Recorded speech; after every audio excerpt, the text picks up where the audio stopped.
क्या आपने कभी सुना है किसी ऐसे राजा के बारे में जिसका बचपन खून और विश्वासघात की कहानियों से भरा हो, जिसकी जवानी युद्ध और अपमान की आग में तपकर निकली हो और जिसने जीवन के अंत में सत्ता की चमक छोड़कर करुणा और धर्म को चुना हो? हाँ, यह कहानी है भारत के महान सम्राट हर्षवर्धन की। एक ऐसा शासक जिसने अपने भाई की हत्या का बदला लिया, अपनी बहन के सम्मान की रक्षा के लिए लड़ाइयां लड़ी और फिर उत्तरी भारत को एक ध्वज के नीचे संगठित किया। लेकिन यही हर्ष आगे चलकर तलवार से नहीं बल्कि ज्ञान, धर्म और करुणा से राज करने वाला सम्राट बना।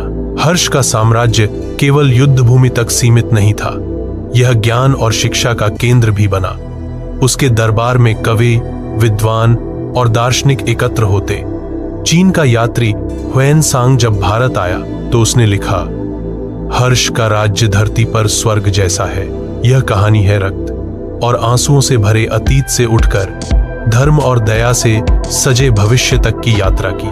तो आइए चलिए डूबते हैं उस दौर में जब एक सम्राट की गाथा ने भारतीय इतिहास को नई पहचान दी। यह है राजा हर्षवर्धन की महागाथा। नमस्कार, आप देख रहे हैं इतिहास के कथा, जहां हम आपको ले चलते हैं अतीत की रहस्यमयी और प्रेरणादायक कहानियों की ओर। चैनल को सब्सक्राइब करें और घंटी का बटन दबाएं ताकि हर नई कहानी सबसे पहले आप तक पहुंचे। हर्ष का बड़ा भाई राजवर्धन कन्नौज का शासक बना। वह एक धर्मनिष्ठ और कुशल शासक था। हर्ष, जो अभी किशोर था, अपने भाई के संरक्षण में राजकाज सीख रहा था। वह शास्त्र पढ़ता, तलवार चलाना सीखता और कविता, संगीत में रमता। कन्नौज की प्रजा उसे होनहार राजकुमार मानती थी, लेकिन समय ने हर्ष के जीवन को झकझोर दिया। एक कुटिल षड्यंत्र में राजवर्धन की हत्या कर दी गई। यह समाचार हर्ष के लिए वज्रपात था। उसका भाई, उसका मार्गदर्शक अब नहीं रहा। कन्नौज में शोक की लहर दौड़ गई। इससे भी बड़ा आघात तब लगा जब हर्ष की बहन राजश्री के साथ शत्रुओं ने अपमानजनक व्यवहार किया। यह घटना हर्ष के हृदय में आग बनकर भड़की। इन दुखों ने हर्ष को कमजोर नहीं बल्कि मजबूत बनाया। उसने प्रतिज्ञा ली अपने भाई का बदला लेने और बहन के सम्मान की रक्षा करने की। किशोर हर्ष ने सेना एकत्र की। उसकी वाणी में ऐसी शक्ति थी कि सैनिक और प्रजा उसके पीछे खड़े हो गए। युद्ध भूमि की ओर बढ़ते हुए हर्ष के पीछे प्रजा की उम्मीदें थीं। ढोल नगाड़ों की ध्वनि आकाश में गूंज रही थी। हर्ष का चेहरा दृढ़ संकल्प से चमक रहा था। वह केवल बदला लेने नहीं बल्कि कन्नौज के गौरव को पुनर्जन्म देने निकला था। भाई की निर्मम हत्या और बहन राज्यश्री के अपमान ने हर्ष के दिल को लहूलुहान कर दिया। यह किसी भी किशोर राजकुमार के लिए असहनीय था, लेकिन हर्ष टूटा नहीं। उसकी आंखों में आंसू थे पर दिल में ज्वाला भड़क उठी। उसने दृढ़ निश्चय किया, वह अपने भाई की मौत का बदला लेगा और अपनी बहन के सम्मान की रक्षा करेगा। राजकुमारी राज्यश्री, जो कभी राजसभा की शान थीं, अब अपमान और क्रूरता का बोझ ढो रही थीं। उनके आंसू और उनकी बेबसी हर्ष के लिए केवल पीड़ा नहीं बल्कि एक पुकार बन गए।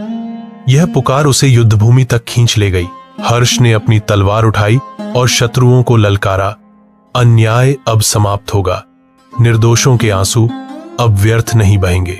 युवा हर्ष युद्ध भूमि में उतरा। पहली ही लड़ाई में उसने असाधारण वीरता का परिचय दिया। तलवार की हर एक चोट उसके भीतर की पीड़ा का उत्तर थी। उसके साहस को देखकर सैनिकों का मनोबल दोगुना हो गया और उसकी सेना ने दुश्मनों को धूल चटा दी। जब युद्ध समाप्त हुआ, हर्ष ने न केवल अपने परिवार की रक्षा की बल्कि कन्नौज की प्रजा को भी सुरक्षा और विश्वास लौटाया। धीरे धीरे उसने आसपास के छोटे छोटे राज्यों को संगठित करना शुरू किया। लोग उसे केवल एक योद्धा नहीं बल्कि अपने रक्षक और मार्गदर्शक के रूप में देखने लगे। कुछ ही वर्षों में हर्ष का साम्राज्य उत्तर भारत के विशाल भूभाग पर फैल चुका था। उसकी बुद्धिमत्ता, साहस और दयालुता ने उसे प्रजा के दिलों का सम्राट बना दिया। अपनी बहन का सम्मान लौटाकर हर्ष ने न केवल परिवार का गौरव पुनः स्थापित किया बल्कि जनता के दिलों में अटूट जगह बना ली। अब वह केवल एक वीर योद्धा नहीं रहा, वह बन चुका था उम्मीद और न्याय का प्रतीक। युद्ध के मैदान में जिसने अन्याय को परास्त किया, वही हर्ष अब ज्ञान, कला और संस्कृति का सबसे बड़ा रक्षक बन गया। यही उसका स्वर्णकाल था, जब भारत की धरा फिर से वैभव, सहिष्णुता और विद्या से जगमगाने लगी। भयंकर त्रासदियों और संघर्षों से उभरकर अब हर्षवर्धन ने उत्तर भारत को अपने साम्राज्य में संगठित कर लिया था। युद्ध भूमि का योद्धा अब एक दूरदर्शी सम्राट के रूप में पहचाना जाने लगा। उसकी सोच केवल तलवार तक सीमित नहीं रही। उसने यह संकल्प लिया कि उसका शासन प्रजा के लिए शांति, समृद्धि और ज्ञान का युग लेकर आएगा। हर्ष स्वयं विद्वान था। उसे संस्कृत साहित्य, धर्म और कला से गहरा लगाव था। उसने दरबार को कवियों, विद्वानों और दार्शनिकों से भर दिया। उस समय के महान नाटककार भवभूति, कवि बाणभट्ट और अनेक विद्वान उसके आश्रय में अपनी कृतियों से भारतीय संस्कृति को नया वैभव प्रदान कर रहे थे। हर्ष का साम्राज्य केवल शक्ति से नहीं, बल्कि सांस्कृतिक उन्नति से भी समृद्ध हुआ। उसने अनेक विश्वविद्यालयों और मठों का संरक्षण किया। नालंदा विश्वविद्यालय उस समय बौद्ध शिक्षा का केंद्र बन चुका था और हर्ष ने उसे और भी भव्य समर्थन दिया। धर्म की दृष्टि से भी हर्ष असाधारण था। वह स्वयं बौद्ध धर्म से गहराई से प्रभावित था, लेकिन उसने कभी किसी धर्म को दबाने का प्रयास नहीं किया। उसके राज्य में हिंदू, बौद्ध और जैन परंपराएं एक साथ पनप रही थीं। यही कारण था कि उसके शासन को धर्मनिरपेक्ष और सहिष्णु स्वर्णकाल कहा जाता है। हर 5 वर्ष में हर्ष एक महान सभा आयोजित करता, जहां दूर दूर से भिक्षु, आचार्य और विद्वान एकत्र होते। वहां धर्म, दर्शन और साहित्य पर विचार विमर्श होता और प्रजा को शिक्षा, ज्ञान का संदेश दिया जाता। हर्ष की नीतियों ने उसकी प्रजा को भय और भूख से मुक्त कर दिया। वह जानता था कि असली शक्ति केवल तलवार की धार में नहीं, बल्कि प्रजा के विश्वास और प्रेम में छिपी है। इसीलिए उसने शासन को करुणा और सेवा का माध्यम बनाया। उसकी दृष्टि में राजा कोई दूर खड़ा शासक नहीं, बल्कि प्रजा का सच्चा सेवक था, जो हर दुख दर्द में साथ खड़ा हो। यही कारण था कि जनता उसे केवल सम्राट कहकर नहीं पुकारती थी, बल्कि एक धर्मात्मा और आदर्श पुरुष के रूप में सम्मान देती थी। युद्ध भूमि का वही वीर हर्ष, जिसने अन्याय और क्रूरता को तलवार से परास्त किया था, अब समाज में ज्ञान, कला और संस्कृति का सबसे बड़ा रक्षक बन चुका था। उसकी छत्रछाया में कवि, दार्शनिक और विद्वान सुरक्षित महसूस करते थे। शिक्षा और साहित्य को नया वैभव मिला, धर्म और दर्शन को नई सहिष्णुता मिली और कला को नया आकाश।